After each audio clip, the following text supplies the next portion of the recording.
menapa paduka mesgul awit saking kathahing para anu-anu sami gugur wonten ing Madyalaga ya.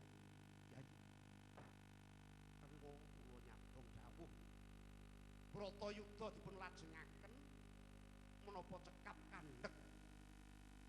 Dumugi semanten kewala ya. Pripun? Iya. Destun temen. Dadi agul-agul ora bisa ngayomi kawula. Tetela Bratayuda tanpa guna sia-sia. Menawa puntane anak kula Sarja Kesuma gugur. Inggih.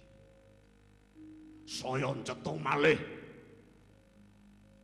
dene Janaka bisa lolos nrobos barisaning Kurawa klakon mateni Yayi Sindhu Jayadrata.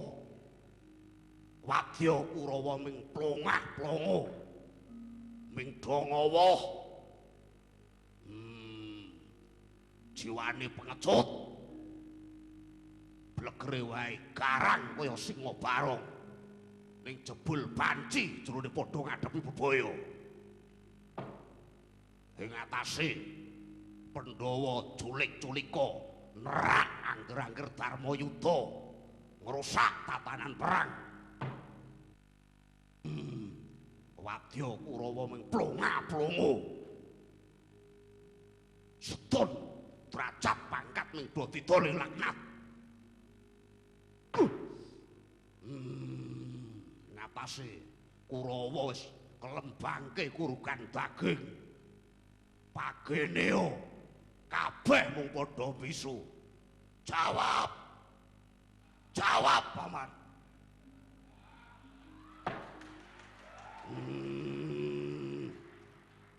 Apa pancen kabeh wis do mati kulite?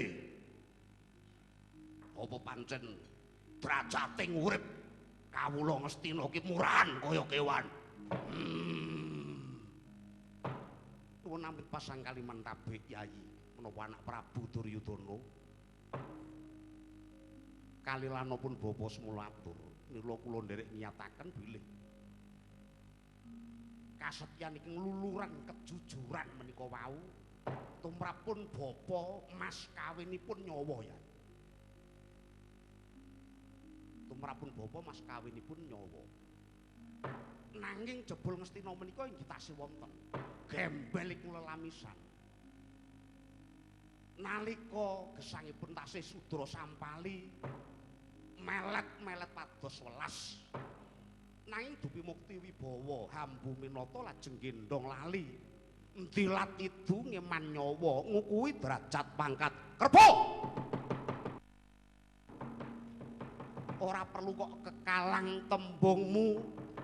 Aku ngerti menungso sing kok cocok nganggo cangkemmu mau Ratu Ngawangga. Ning tak jaluk mlek nalarmu Resi Kerpa. Menawa sejati Bratayuda iki perang rebut panguwasa. Mula ora jenemukal menawa Karna ora dakah madeg jumeneng Senopati Barat. Ning beda manungsa sing mendem derajat pangkat kaya Diapurmu. Blegermu wae kowe nyibarake gendera kabrahmanan. Sastramu nganggo basaning kidung suci, ora ngerti ya jebul gegedhamu kaya Srenggala Gering Kalireng. Kowe aja maling alok-maling Karna. Piye?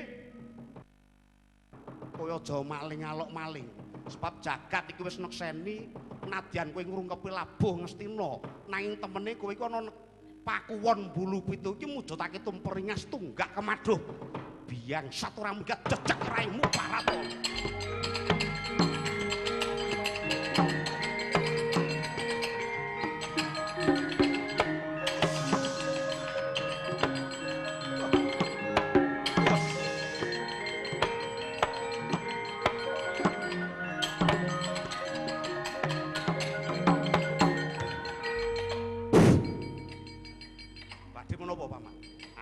Badhe ngleresaken mlumahipun bathangipun Kerpa nggih.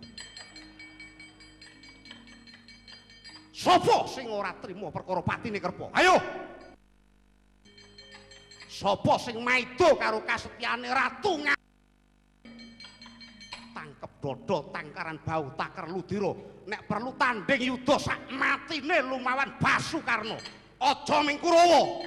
Ratune pisan Kakang Narpati.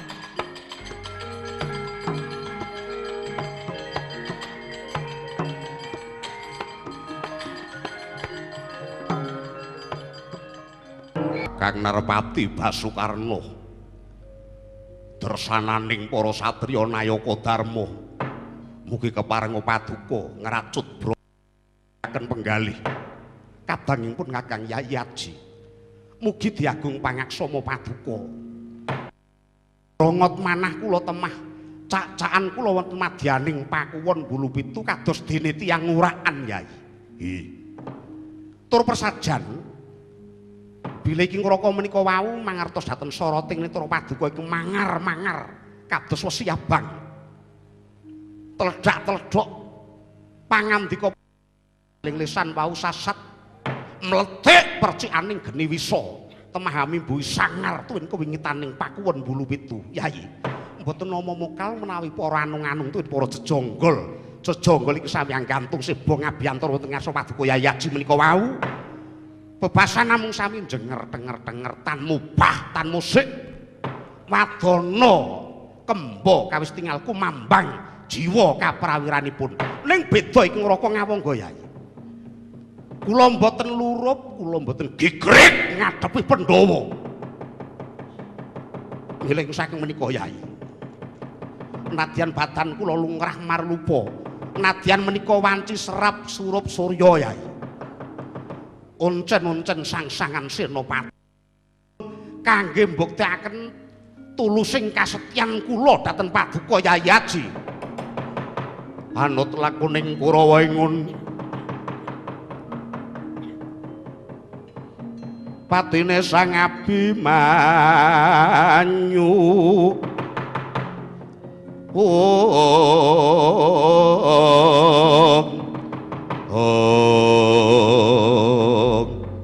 jagat mangestungkara Kakang Narpati Basukarna biar nampi tedhaipun Sang Hyang Bathara Surya Ngejawantah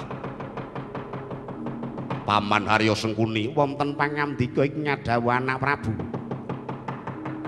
undang wadya pasang umbul-umbul nyeblakake obor dalu menika Kakang Narpati Basukarna jumeneng Maha Senopati.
Kulup Mas Prabu Gatotkaca pangabdika iki Ibu bojomu nesu gedhe Kulup sebab kurang anggun munggatekke tresna mula mesakno marang Werkiwa eling-eling menawa wektu iki garwamu nedheng Gerbini Kulup mula aja banget nggonmu ketungkul ngadepi Bratayuda Gatotkaca. Kanjeng Ibu kula inggih mangertos bilestunipun garwa menika swarga minulya sasana sejatining katentreman langgeng Ibu nanging tumrap kula katresnan menika wau sabar lila narima tegesipun lila ngrilaken bondo jiwa menapa tresnaning kasucen tresna suci menika mboten gadah milik tresna suci mboten gadah pamrih mboten purun mesesa nadyan menika kula warga monggo keparenga paduka Kanjeng Ibu hambobot katresnan kula dhateng Yayi Pergiwa Ibu. Kulup pun Ibu percaya marang pengendikamu Kulup Gatotkaca pancen jiwamu iki mau wis kondang bakuh kaya dene kusuma bangsa nek abang ya abang nek kuning ya tetep kuning kuwi watak wantu adeg-adeg jiwaning satriya tama ing Kulup kuciwanipun Ibu dene adeging jiwa kasatriyanmu iku mau